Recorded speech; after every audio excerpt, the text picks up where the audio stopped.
Muy buenas tardes, es un gusto encontrarme aquí con ustedes en la Fundación para el Progreso.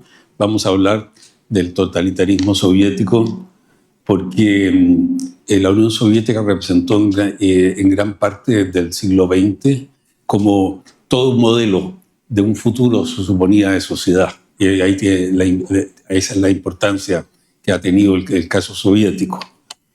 En primer lugar, hay las revoluciones modernas entiendo de la francesa, norteamericana, que no es revolución, pero francesa, 1789 hasta fines del siglo XX, hay todo un movimiento revolucionario que se distingue mucho de otras revueltas que las llamamos a posteriori revoluciones que han habido a lo largo de toda la historia de la humanidad en todas las sociedades. Las nuevas tienen que ver con un asunto, con la aparición de la sociedad moderna, de algo deliberativo, las discusiones acerca de cómo es la sociedad, de la inclusión de más grupos en la deliberación política y del cambio, además, de se llama sociedad tradicional a la que estaba antes la economía moderna. Entre el siglo XVIII y el XIX, digamos, entre 1750 y 1850, viene este fenómeno de la revolución industrial que finalmente revierte sobre todo el mundo y cambia bastante a la sociedad, dando respuesta y cambiando en general. Esto es discutible, pero en general yo creo que muchos bienes a la humanidad y no pocos problemas, como cualquier situación y con cualquier nuevo modelo humano. Y ya en la Revolución Francesa aparecen con la caída violenta del antiguo régimen. Mirá, hoy día como una necesidad, creo que no se ha comprobado nunca que las cosas tenían que pasar así. Siempre hay varias posibilidades. En la historia del mundo moderno hay como dos grandes modelos. Uno, el modelo francés revolucionario radical, hasta que se calma, y después el modelo inglés, que es evolutivo. Inglaterra tuvo su guerra civil y que podemos llamar revoluciones, pero un poco entre comillas, habla del siglo XX.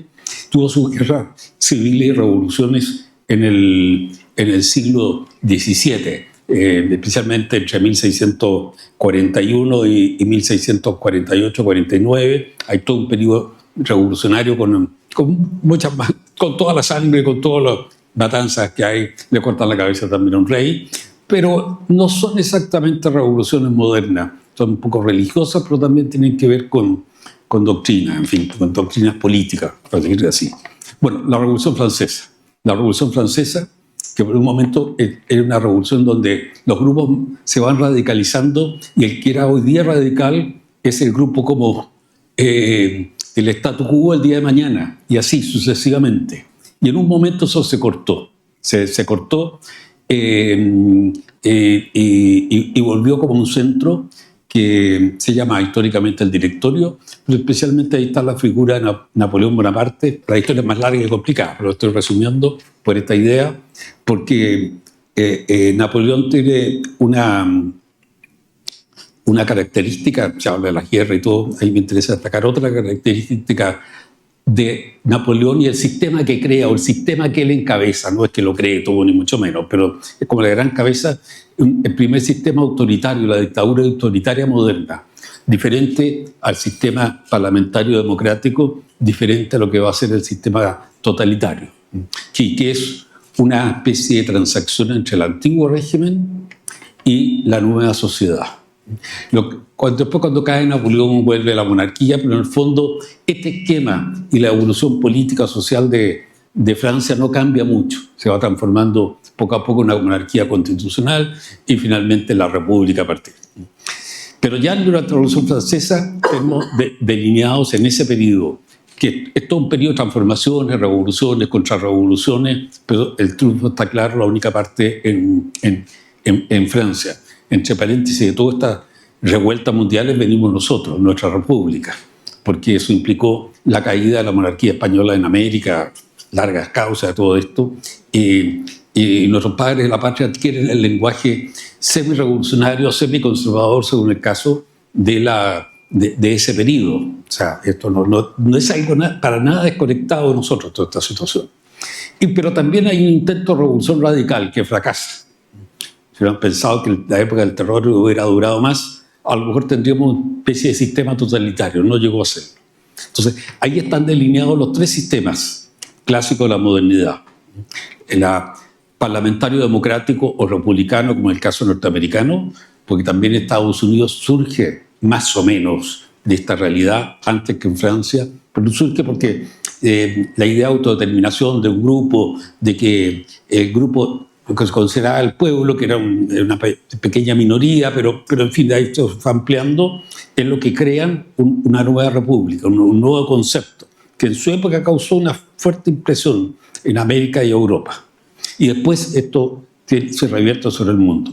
El sistema democrático, el sistema autoritario y el sistema totalitario que está en germen.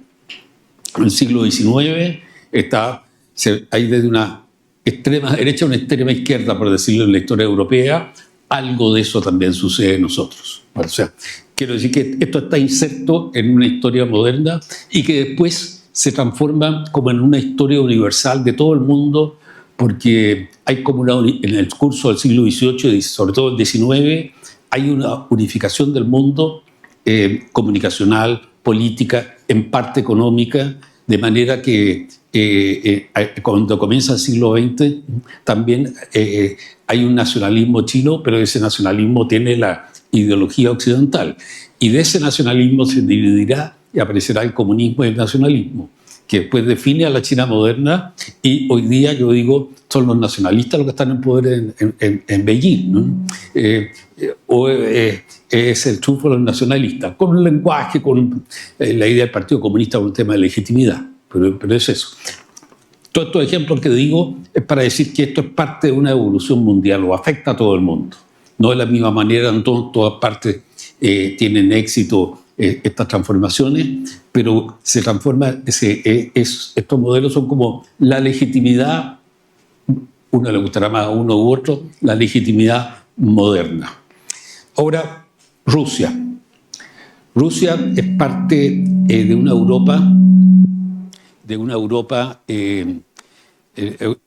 Europa es la sede del cristianismo occidental, que creó lo que se llama la primera base de la cultura occidental.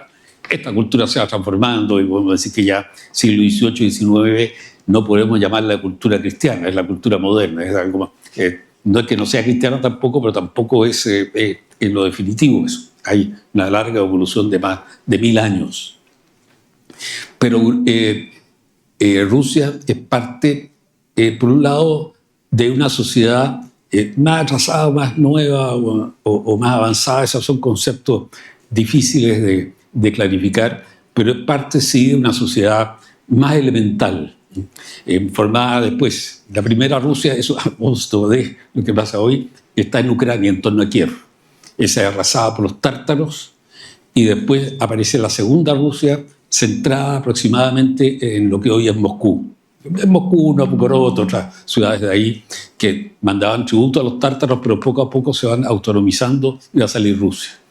Es un estado distinto, es un estado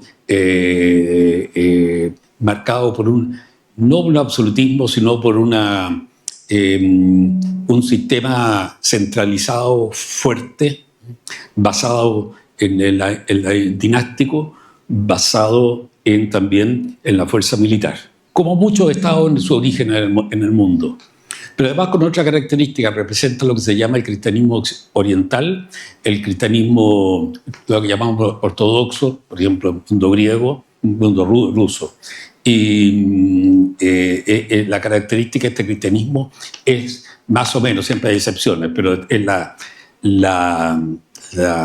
la unión estrecha entre religión y política. O sea, la sociedad representa una sola unidad y un monismo.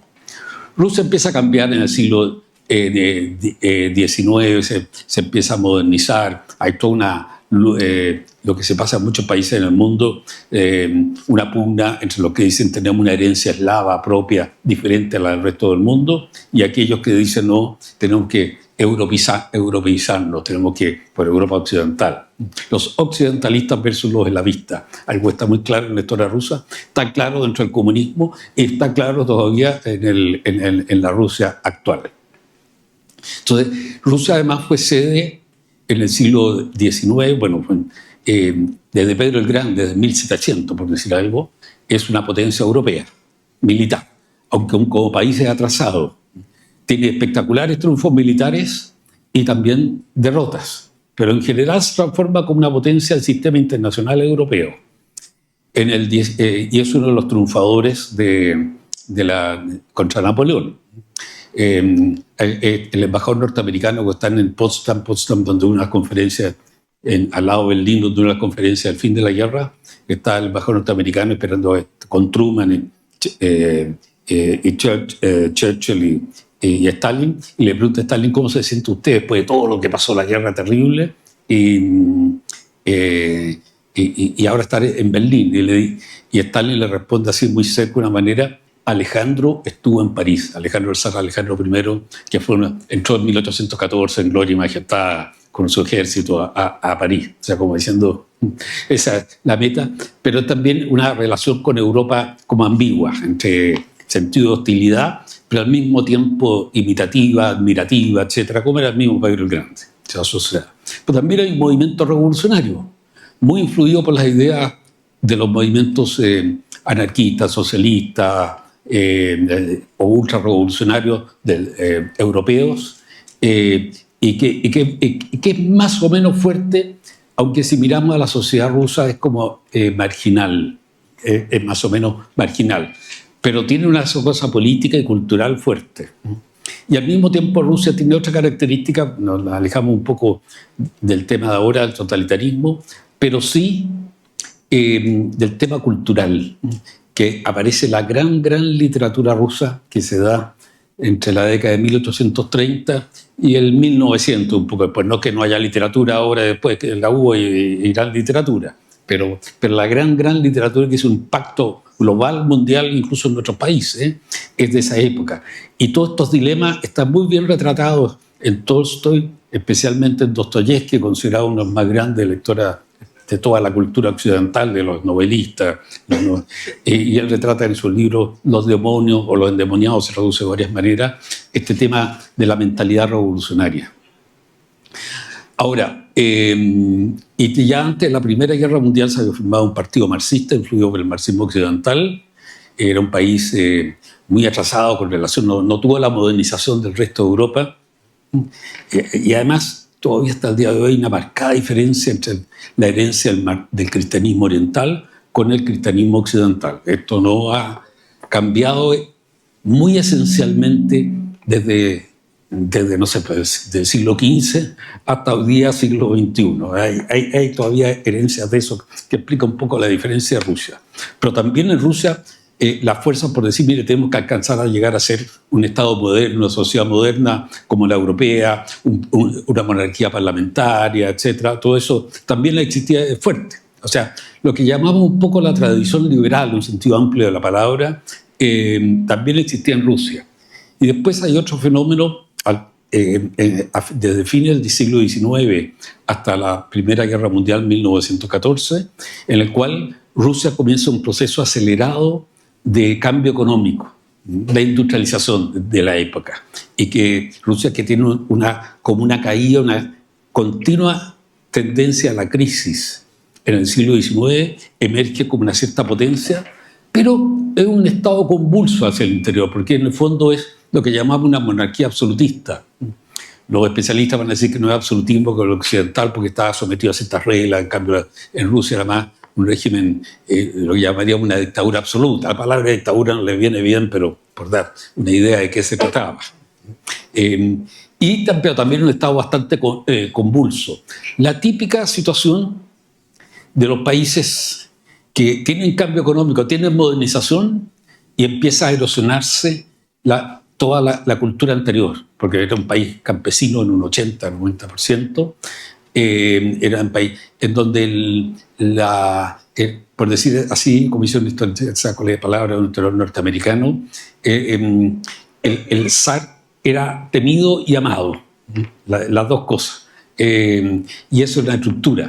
Y había una minoría liberal y una minoría revolucionaria muy activas ambas que mantenían esto sobre ascuas. Pero pasa todos estos estados que se empiezan a transformar empiezan a entrar en crisis. La Revolución Francesa tuvo algo que ver con eso, la Revolución Rusa dijo de este tema, la Revolución China, un poco las convulsiones del fin del Imperio Chino, etc. Cuba, honestamente, era el país más adelantado de la zona y en esa época tenía, por ejemplo, el mismo nivel social. Hay varios estudios que lo muestran, que países como Chile, o sea, no es algo que está... Y nuestro Chile también tiene estas características, semi-moderno algunas cosas, pero no es exactamente moderno. Y son los momentos de crisis política. Creo que lo que pasó ahora con el estallido también tiene que ver un poco con este fenómeno. Grandes cambios, pero todavía no se asientan los cambios. La sociedad humana nunca se asienta completamente. Hay elementos críticos, porque entre otras cosas tenemos conciencia que nos vamos a morir. Ya eso crea una tremenda crisis en la conciencia de la sociedad. Y bueno, todavía no somos una sociedad donde la inmensa mayoría llega a un nivel de clase media, que para mí es la definición de un país económico y socialmente desarrollado. Hay muchas definiciones, pero no es por esto. En Rusia pasa eso. Y pasó otro fenómeno también. Una revolución en el año 1905, pero fue aplastada. Hay un nuevo salto económico. Pero los saltos económicos también producen causas y sobre todo, por decir algo así, el zarismo estaba entrando en crisis y no sabía cómo reformarse. Lo comparo también con el problema del Shah, que era una especie de dictador, pero dictadura de modernización. Quería modernizar al país y esa modernización le fue fatal. Tal cual, de la manera como la llevó. Y algo pasa también con Rusia. Podemos hablar largo de eso, pero la causa de la Revolución Rusa no son, digamos, que se haya levantado el pueblo contra el zar, sino que tienen que ver con convulsiones propias de la Primera Guerra Mundial, que tiene derrotas, no derrotas absolutas, va como perdiendo lentamente durante toda la guerra, y esto creó una inmensa desesperación dentro de Rusia, y la revolución estalla como crítica al sistema porque no conduce bien la guerra. De ahí, y después la guerra, Rusia había perdido como 2 millones de prisioneros, gran parte del cuerpo de oficiales había caído, estaba prisionero. Entonces, el ejército, que era el leal al zar, era como la gran máquina del ejército, a la burocracia, las grandes máquinas típicos de esos sistemas, las grandes máquinas que mantenían al Estado, se ha debilitado mucho. El ejército del momento del 17, cuando estalla la llamada Revolución de Febrero, en realidad fue en marzo, porque tenían otro calendario en esa época, el ejército ya no es el mismo. Y entonces rápidamente hay un cambio, los liberales se unen con algunos grupos, en fin, y hay un gobierno provisional que proclama una república, elecciones, etcétera, van a haber elecciones, pero el país entra en convulsión. Sigue la guerra y la guerra desgasta, y el llamado a proseguir la guerra con una mejor dirección se transforma en un llamado por la paz. Y ahí viene la aparición de los grupos revolucionarios, y de hecho había un partido socialista marxista, el tipo occidental, pero que decía que la Unión Soviética tenía que desarrollarse. Después venía la revolución, que era la tesis central de Marx. Pero ahí emerge desde un comienzo Lenin como una de las figuras de ese partido, pero del ala más revolucionaria, que se llamaron los bolcheviques, y que proclama la idea de una revolución radical e inmediata. Y eso tiene éxito. Tiene éxito, ¿por qué? Porque primero el ejército se va disolviendo entre febrero, voy a tomar los nombres históricos, no son exactos, y octubre, el ejército prácticamente se va erosionando. Hay una completa deserción y desmoralización. Esta es la causa final del origen del revolucionario. Y finalmente un golpe bolchevique, porque los bolcheviques, uno de los tantos grupos revolucionarios que hay, pero más organizado, más disciplinado que otros, no completamente, al lado de los otros mucho más disciplinado, y supo intervenir los lugares clave del Estado y la sociedad en las principales ciudades. Y en octubre da su famoso golpe, la revolución, que estaba como algo popular.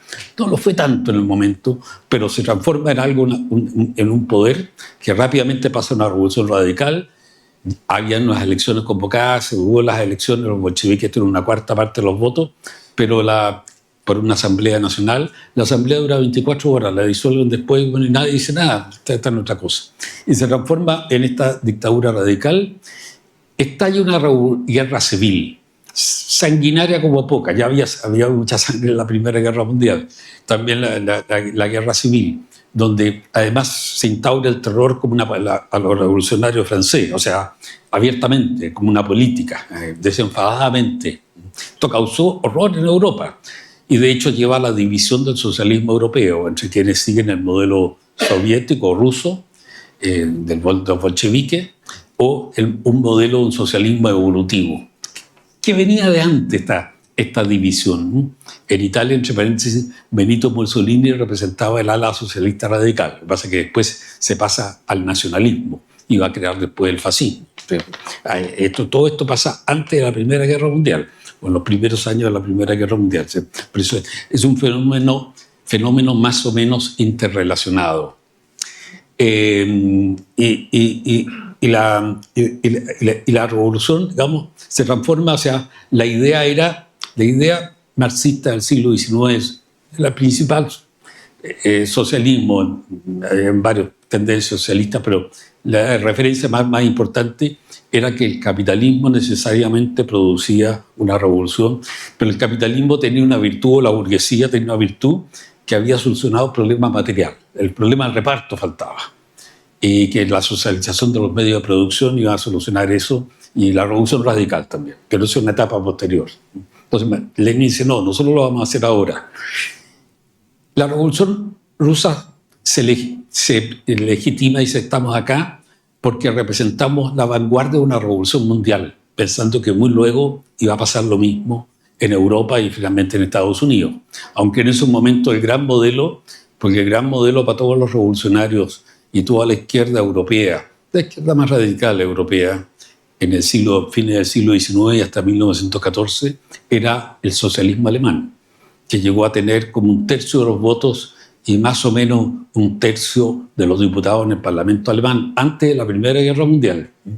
De hecho, el partido se había transformado en un partido del sistema y después la parte principal de ese partido, en alianza con el ejército, va a impedir una revolución bolchevique en Alemania a fines del 18, el año 19-20, hubo muchas convulsiones en Alemania hasta que se estabiliza la situación por la derrota militar. También las derrotas militares son como puertas abiertas a cambios revolucionarios.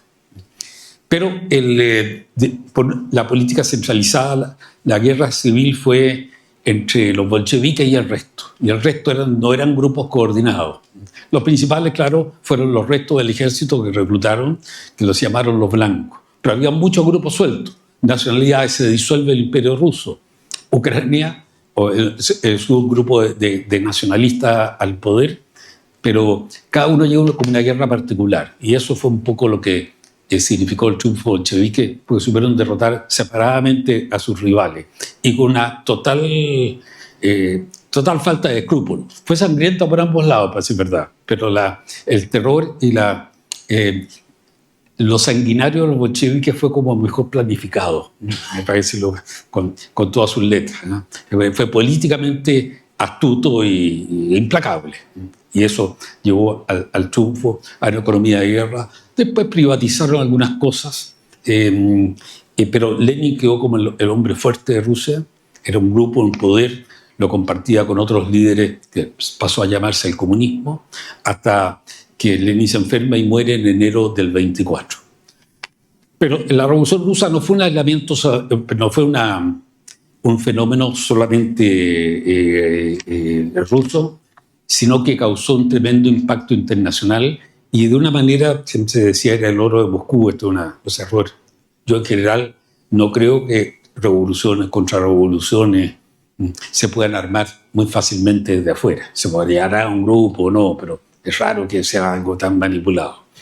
Pero había esa leyenda, porque rápidamente en Europa, en América y en una parte de Asia, sobre todo en Asia Oriental, se crea como más o menos instantáneamente como un comunismo mundial que tiene su modelo en lo que ahora se llama la Unión Soviética. Entre ellos, el año 21 se crea el Partido Comunista Chino, el cual Mao es un joven Mao que tiene un puesto más o menos alto, pero no es el líder, todavía va a emerger luego. Más adelante va a ser el líder y se va a comer a los demás, tipo Stalin, así. Pero eso será después. Nuestro partido también comunista, que en base a un partido radical de izquierda, en sentido radicalizado de izquierda, pero no revolucionario todavía, Partido Obrero Socialista, también se refunda el año 22 como Partido Comunista. Entonces, algo está pasando en todas partes. Bueno, en Alemania también hay una división en todas partes. Solo en Inglaterra el comunismo tendrá como una... que tuvo poco eco popular, pero sí en la cultura, en los intelectuales, en el mundo de los medios, de la prensa o de cierta prensa. Y eso fue relativamente influyente en el periodo entre las dos guerras mundiales en relación a un país nada revolucionario como era Inglaterra. En eso digo influyente, pero era un grupo más o menos marginal, pero algo tuvo de ese tipo. Y en China, en la fundación del Partido Comunista, en poco tiempo se crea una república soviética. China estaba como medio disuelta en su momento, luchando muchos ejércitos entre sí, lo que se llamaba los señores de la guerra. Y había dos grupos políticos, los nacionalistas con Chiang Kai-shek y los comunistas, que después sería Mao el líder. Fueron aliados un tiempo y después se rompen y hay una larga guerra civil que termina el 49 con el triunfo comunista. Determinado, entre otras cosas, igual que la Primera Guerra Mundial, por la Segunda Guerra Mundial, que debilitó mucho a los nacionalistas, que era el gobierno legítimo, apoyado, incluso reconocido por los soviéticos, etc. Pero quedó herido de muerte por toda la experiencia de la Segunda Guerra Mundial. Pero lo que quiero decir es que esto se transforma inmediatamente en uno de los grandes centros de atracción mundial, el modelo soviético, el comunismo. Hay un país donde van a ser los hombres ya son iguales, son más felices que el resto, donde el pueblo tiene el poder. Eso tiene un eco. Y además, lo que tiene el marxismo, que tiene un lenguaje que va de lo más sofisticado, intelectual, hasta lo más simple. Y se transforma en las grandes religiones políticas, como una cosa de salvación así. El anticomunismo también, que todo esto existía antes, anticomunismo, antirrevolución y prorrevolución, algo que venía en nuestro país también estaba todo esto. Yo digo, el comunismo nació en Chile y anticomunismo antes que la Revolución Rusa. Es exagerado decirlo así, pero no del todo. Es para mostrar lo que había de la primera década del siglo XX. Existían estas tendencias revolucionarias y contrarrevolucionarias, o el temor a las revoluciones en Chile. Se transforma en comunismo y anticomunismo también en gran parte del mundo. Y el anticomunismo más radical fue el de los movimientos fascistas. O sea, que crean también lo que después la teoría política y el lenguaje político corriente va a llamar el concepto de totalitarismo. Sociedades en donde... ¿Cuál es la diferencia básica con los sistemas autoritarios? Estamos esquematizando, por supuesto, hay que en lugar, caso por caso, siempre difieren un poco. Pero lo que pasa, el autoritarismo, la dictadura autoritaria moderna, cuyo primer antecedente es Napoleón Bonaparte, no nos olvidemos, que crea un sistema bastante claro, como un Shah de Irán exitoso cae por guerras internacionales, no por levantamientos internos. Bueno, pero la principal característica de la dictadura autoritaria es que concentra el poder político. Realmente el poder legislativo y el poder ejecutivo y algo del poder judicial. Ahí siempre hay una... En cambio, el sistema totalitario es que Estado y sociedad, todo, de alguna manera, entra en un colectivismo radical y a través de un partido que moviliza a la población y la controla hasta en sus últimos detalles.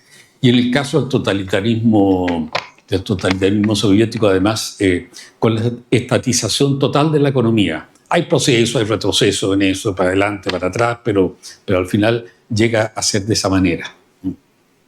La muerte de Lenin es la subida de Stalin, que ya muchos en Occidente lo llamaron como el zar rojo, porque un momento, digamos, empieza acabar, extermina prácticamente a todo el liderato del Partido Comunista y a gran parte del Partido Comunista, y pone otro Partido Comunista, digamos, reemplaza a la gente con gente de él. Incluso su propia gente la mataba después, o sea, creó uno de los terrores más parecido al que ha armado después los camboyanos, los más radicales de la historia de la humanidad. Por eso muchos decían, este es un Gengis Khan, este es un déspota asiático. Y todavía hay algunas teorías sobre eso. De hecho, él era georgiano. Bueno, georgiano también es una parte de Europa y del cristianismo oriental, pero no ruso. Eso es la diferencia. Aunque Georgia está con corazón dividido al respecto. Y Stalin llega también con un grupo de ayudantes georgianos, son los que controlan la situación, este terror salvaje, lo que llamó también una industrialización forzada, que se ve como los grandes méritos, entre comillas, materiales. Bien discutible esto porque Rusia todavía sigue siendo un país semi-subdesarrollado o semi-desarrollado. Hasta el día de hoy, bueno, no es que no tenga nada, por supuesto. Yo lo comparo mucho en términos de estructura económica con Brasil, que tiene todo un sector moderno, pero el sector atrasado es muy grande, no puede ser calificado en un país desarrollado. Brasil tiene un ingreso per cápita menor que el nuestro, y entre paréntesis, esta estadística Gini, el coeficiente Gini es como más desigual que Chile. Que todos los coeficientes podemos decir que son medidas medio abstractas en la realidad, pero es interesante mantener estas cosas. Pero claro, Stalin logra a un precio horrendo, no me voy a detener mucho en eso, pero un precio horrendo, crea un sistema masivos de campos de concentración. No son de exterminio, pero la gente igualmente muere como mosca por el maltrato que tienen, por la hambruna, etc. En la década del 30, del 40 y del 50 hasta la muerte de Stalin, esto fue una marca muy fuerte, pero crea una industria de armamento que no es nueva en la historia rusa. Rusia ya antes de la Primera Guerra Mundial tenía unos sectores modernos, especialmente en armamento. Rusia dependía tradicionalmente mucho de su ejército. O sea, eso sigue siendo todavía, como vemos, hay como un patrón ahí, hay como un patrón de conducta. Y al mismo tiempo como una amenaza permanente, y de hecho Europa, en América, en Norteamérica menos, pero también hubo una especie de terror al comunismo, el Red Scare en la década de los 20, y que después algo quedó de eso.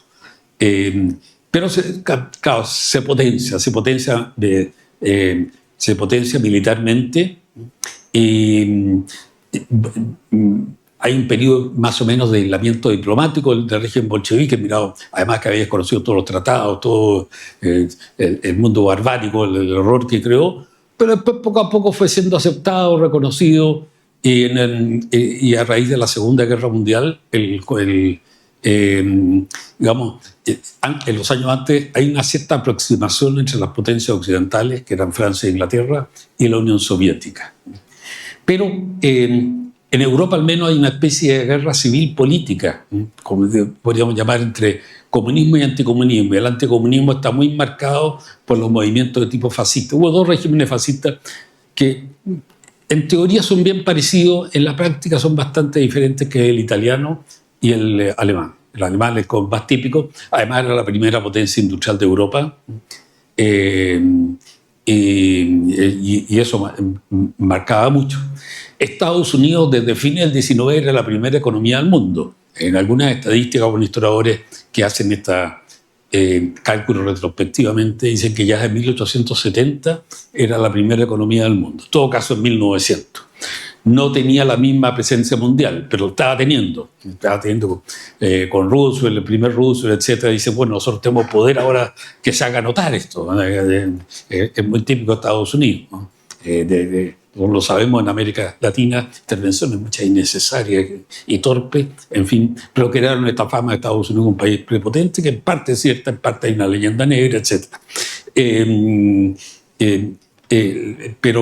Pero en un momento dado, ante la Segunda Guerra Mundial, pero las potencias occidentales son Francia e Inglaterra. Estados Unidos está más aislado, autoaislado en realidad.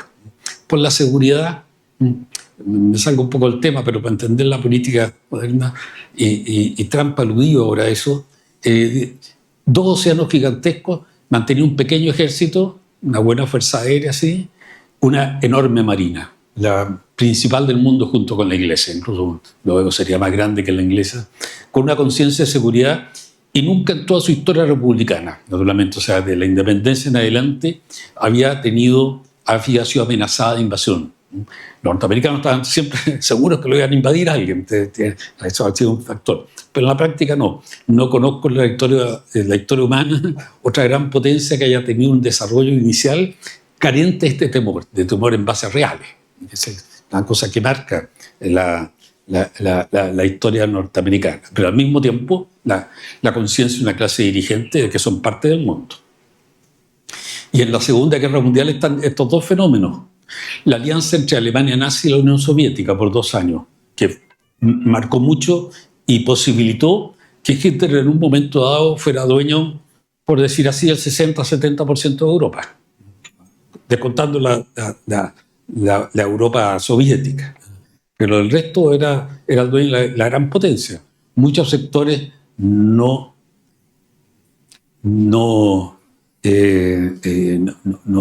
fascistas, sin embargo, en Europa y en el resto del mundo veían a Hitler como un líder que más o menos normal había que tratar con él. Y esta alianza, y después, no voy a hablar cuál fue la política nazi, porque no es nuestro tema, pero cuando empieza la guerra entre la Unión Soviética, Alemania nazi ataca a la Unión Soviética el 22 de junio del 41, viene esta alianza extraña, pero entendible la realidad humana, entre el comunismo soviético y las democracias occidentales. Se llamó la Gran Alianza, entre los países anglosajones, Estados Unidos, Inglaterra, y la Unión Soviética. Y una guerra total, absoluta, sabemos todo, etc. Japón tiene un papel importante, pero básicamente porque se creó un vacío de poder en Europa, un caos. El triunfo nazi permitió en Japón las fuerzas como más expansionistas, más aventureras,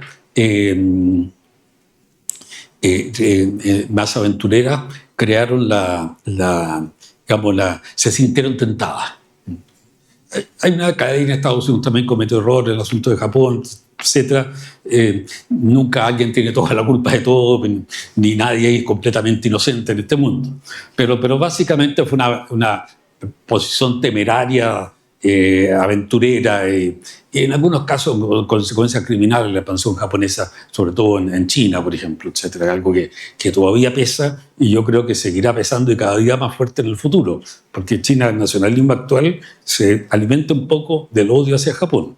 Si fuera japonés, temería por mis nietos, ¿no? ¿Qué va a pasar si China sigue siendo tan poderosa? Bueno, entonces este es el marco.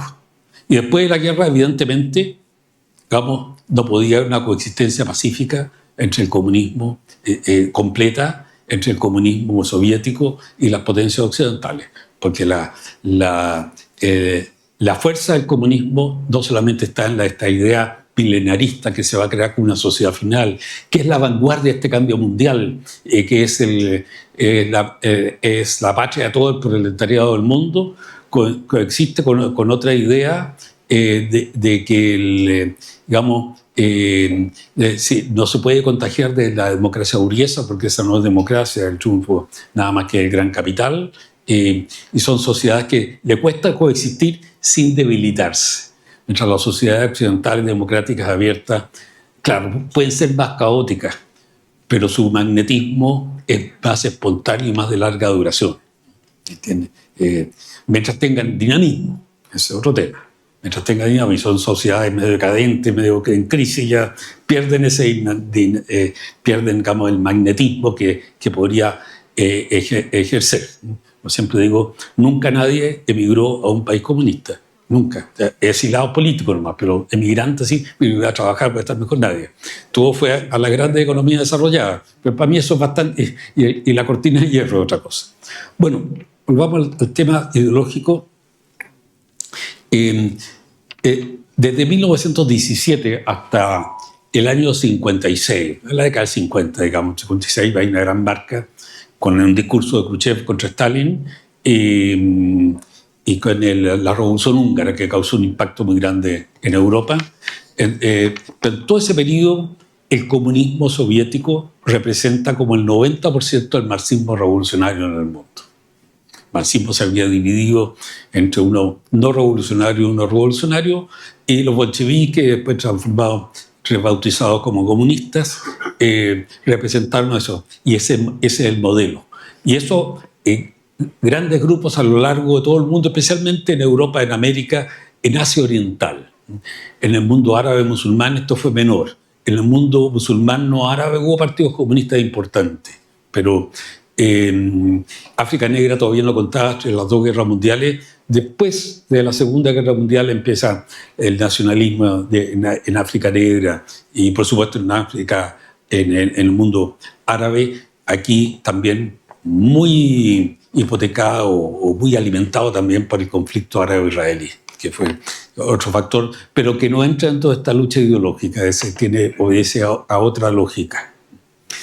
Y después de la Segunda Guerra Mundial, como yo creo que fue un error grave esto de la rendición incondicional de Alemania, la guerra tenía que terminar en Berlín o en algo así, y en el reparto de Europa. Y ahí era famosa la ingenuidad anglosajona ante Stalin. Yo creo que no fue tanto ingenuidad, que la necesidad de guerra había que darle algo a Stalin, y la Europa del Este, donde se queda, es una Europa, llamemos así en términos relativos, subdesarrollada, porque los aliados occidentales tenían claro que países como Francia, Alemania, Italia y los Países Bajos, que es como el corazón de la economía moderna, junto con Estados Unidos, no, eso no podía caer en otras manos. Eso fue, digamos, un año después de terminar la Segunda Guerra Mundial, ya lo tenían bastante claro. Pero el modelo soviético fue como un modelo que creó este sentido de pertenencia bastante global. No hay que dejar de existir los estados nacionales, las culturas aparte, pero existía también toda esta capa. El comunismo era algo como homogéneo en su estilo de ser y su manera, siguiendo el modelo de Moscú, siguiendo las órdenes de Moscú. Después eso fue cambiando un poco, sobre todo después de la muerte de Stalin cambió un poco, pero estaba eso. Solo después del 56, con la crisis que nombré, empieza a requebrajarse, empiezan a aparecer movimientos marxistas revolucionarios no comunistas, que van a tener un cierto papel en algunas partes del mundo. Nosotros aquí tenemos un partido socialista completamente identificado con el marxismo-leninismo, pero no decía el patrón comunista, aunque en su organización, en sus fines, para la mayoría de los socialistas en esos momentos, en la década del 60 y comenzó el 70, era prácticamente lo mismo o más radical incluso. El triunfo de la guerrilla de Castro en La Habana no era exactamente marxista, era medio marxista, triunfó en alianza con el comunismo cubano, pero no fue el comunismo cubano, que era muy fuerte, pero no fue el que hizo la revolución.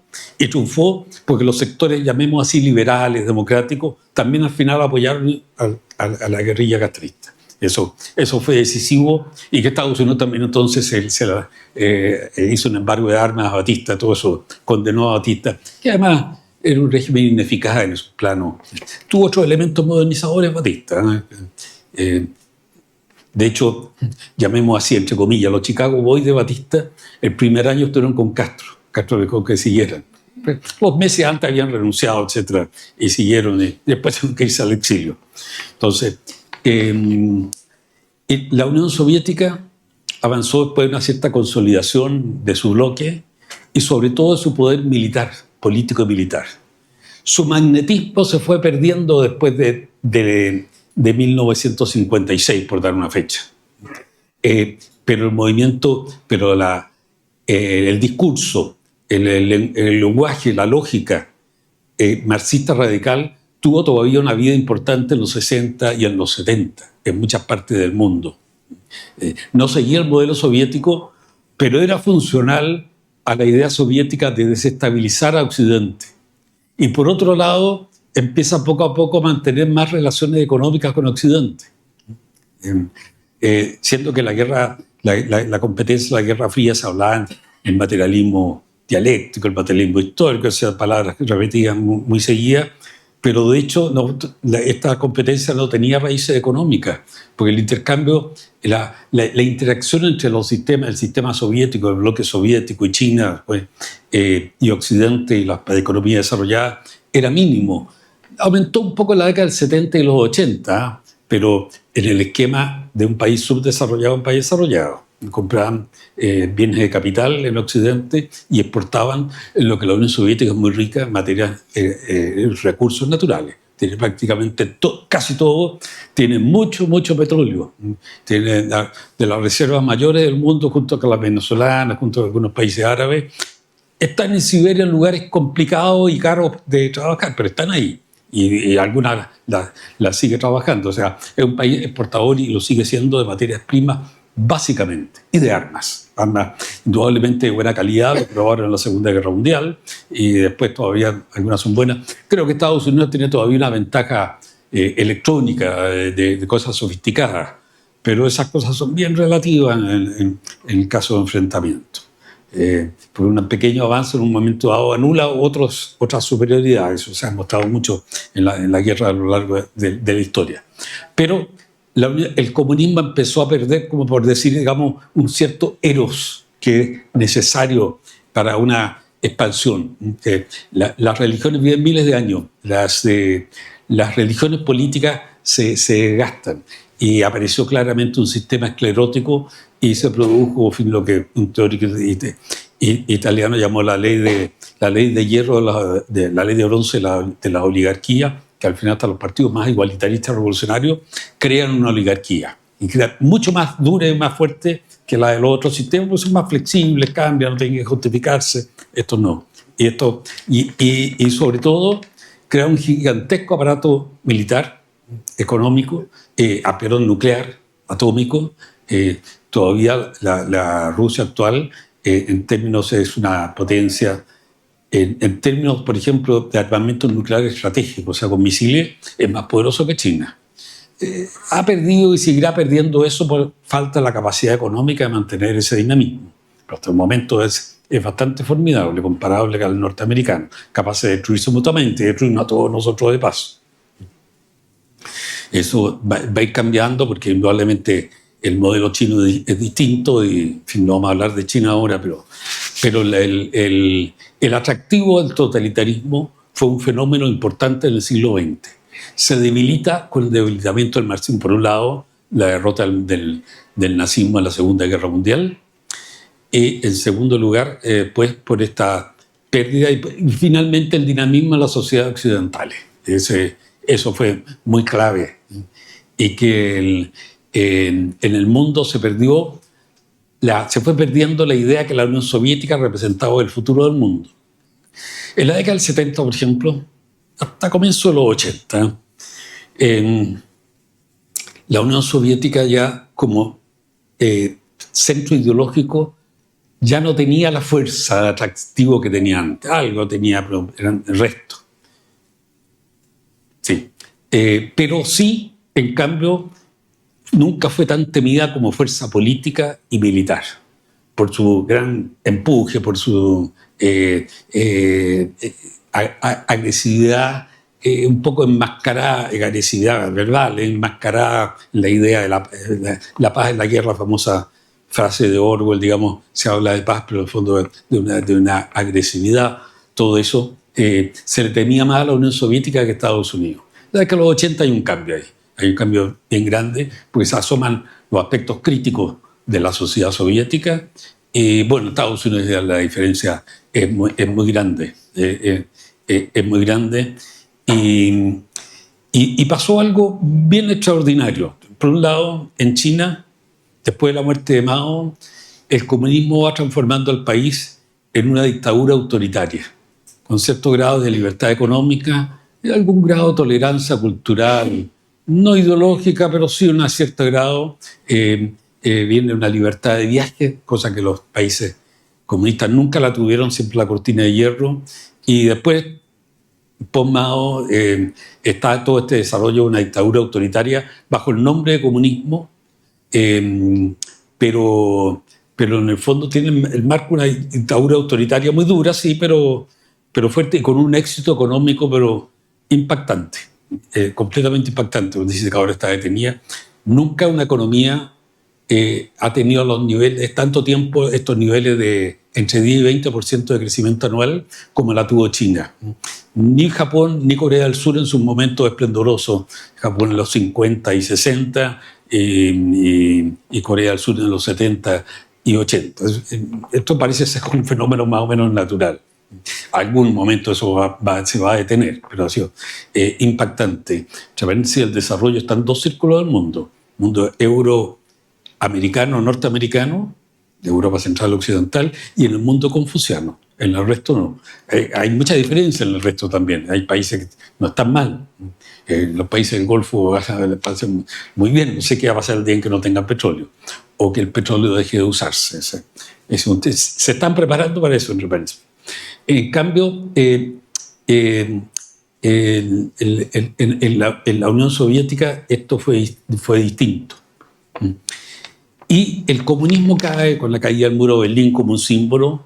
Básicamente es algo interesante porque después de toda la historia horrorosa, uno pensaba que la Unión Soviética iba a terminar en medio de grandes convulsiones, si es que terminaba.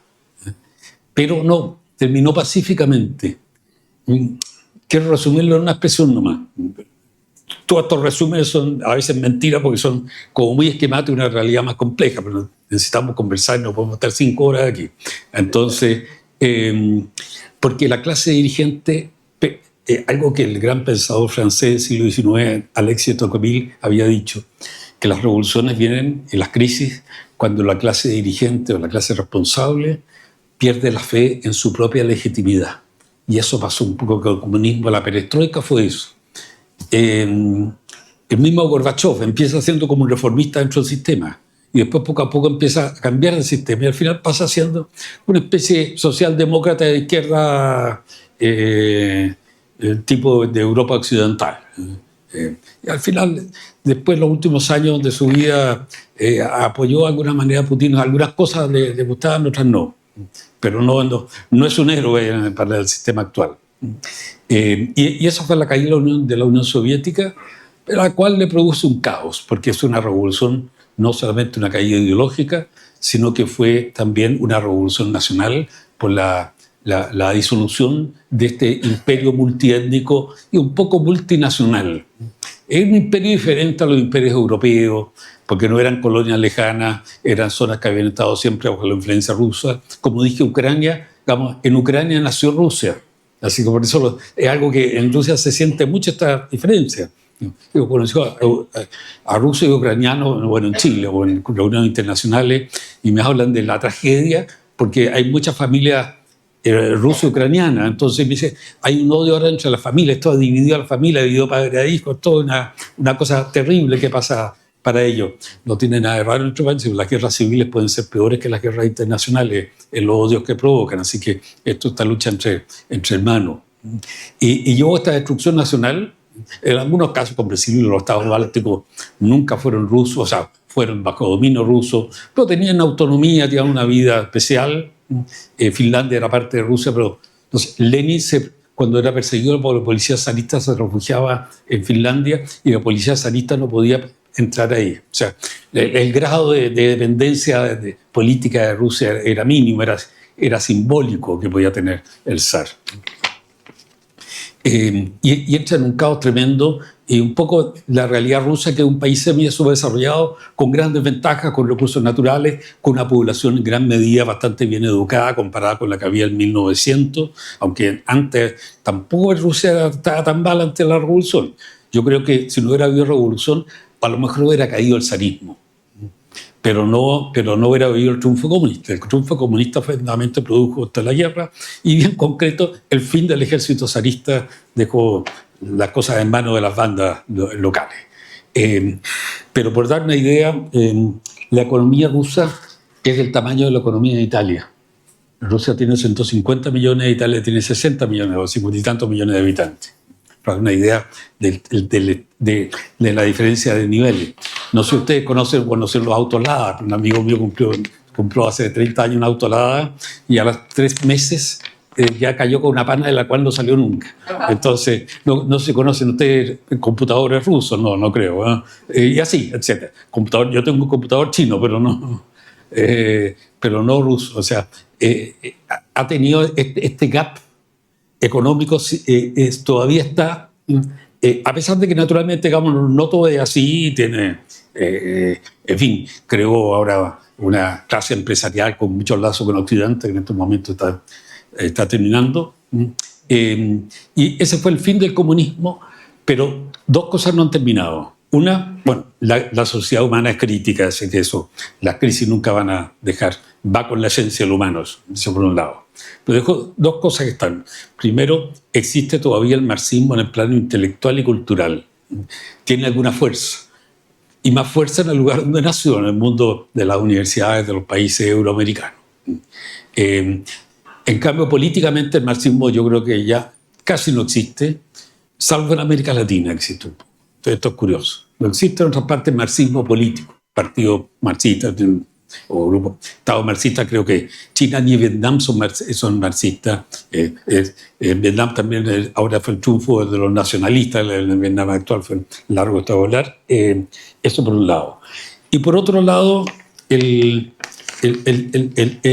totalitarismo comunista, o el totalismo nace en otra parte, para la población tuvo algunas ventajas. O sea, las tensiones, las inquietudes, la incertidumbre a veces de una economía abierta son o más ocultas o son amortiguadas en esos sistemas en donde a la gente le garantizan un puesto, recibe un sueldo que de poco le alcanza, pero es algo regular, tiene ciertas cosas. Yo creo que se lo explico de la siguiente manera, este problema. Cuando vienen estas crisis inesperadas, una parte de la población dice prefiere un sistema cerrado y seguro, o sea, y no por motivos bajos, sino por motivos de cierta seguridad. Una vez lo que delante un economista dijo, porque no puede ser que los economistas no predigan crisis. Yo sé que no se puede predecir una crisis, pero hay ninguna gran crisis que se ha predecido hay una incertidumbre. O sea, ese intento de crear ese tipo de sociedad colectivista creo que no va a desaparecer del horizonte del humano. Puede ser creado de otra forma, pero ahí está. Pero el comunismo tal como está, tal como fue, ya no está presente. Hay una lucha de poder, hay lucha de Estado, y de alguna manera todavía, digamos, los países occidentales son países democráticos. La democracia tiene sus problemas, pero son países democráticos. Y la alianza chino-rusa o semi-alianza que hay ahora es de dictaduras autoritarias. Hay un elemento político también, aunque lo más importante es como esta competencia entre estados. ¿Sí?